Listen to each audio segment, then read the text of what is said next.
Well, now, Canada's Chief Public Health Officer, Dr. Theresa Tam, says once we pass the peak of COVID-19 cases, restrictions will still need to ease and tighten over time to avoid a second wave of cases. And we will need to monitor every single day the evolution of the outbreak and the trajectory so that we can recalibrate as needed. So depending on where that curve is. Now a team of computer engineers has come up with a way to help with that return to some sort of normality. Joining me with more on this is Professor Guy Dumont from the University of British Columbia. Good morning. Good morning, Ben.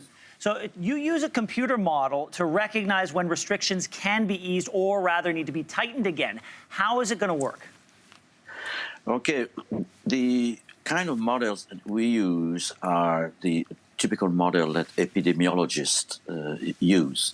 So these models have been developed by epidemiologists, mathematicians, and these are being updated daily according to the knowledge that we are acquiring about this COVID.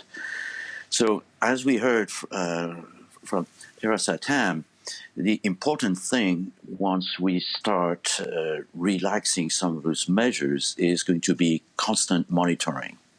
So we are a team of control engineers who, by the very nature of what we do, we design control systems based on feedback. That is, when we take action on some systems, we look at the effect of those actions, and we have a set of tools that allow us to control the systems in a desired manner.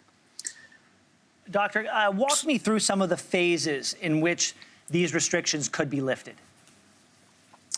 Well, there are a number of things that I'm sure public health authorities can play with.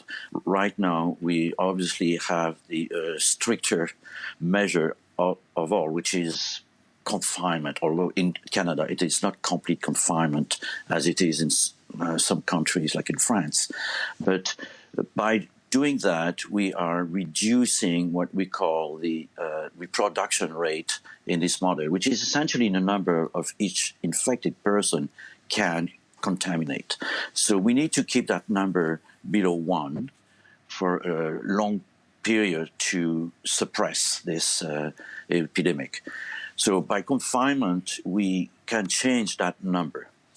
And once we have things under control, meaning once we have passed the peak, and we need to make sure that we are not overwhelming the healthcare system. So we need to keep that number under control. We cannot take it down to 0 as long as we don't have a vaccine.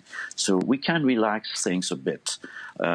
We may, like for instance, allow certainly the people who have recovered to go out because we know that they cannot propagate this virus. We can sort of relax the maybe the number of we can allow in meetings. We could allow people, for instance, eventually to go to restaurants or in a neighborhood of where they live. Small businesses would eventually be able to open. Professor, unfortunately, we're going to have to leave it there. But Professor Guy Dumont, merci beaucoup. Thank you so much for joining us this morning. You're welcome. Bye-bye. Thanks for watching. If you like this, be sure to subscribe here. And you can check out more Your Morning videos right here.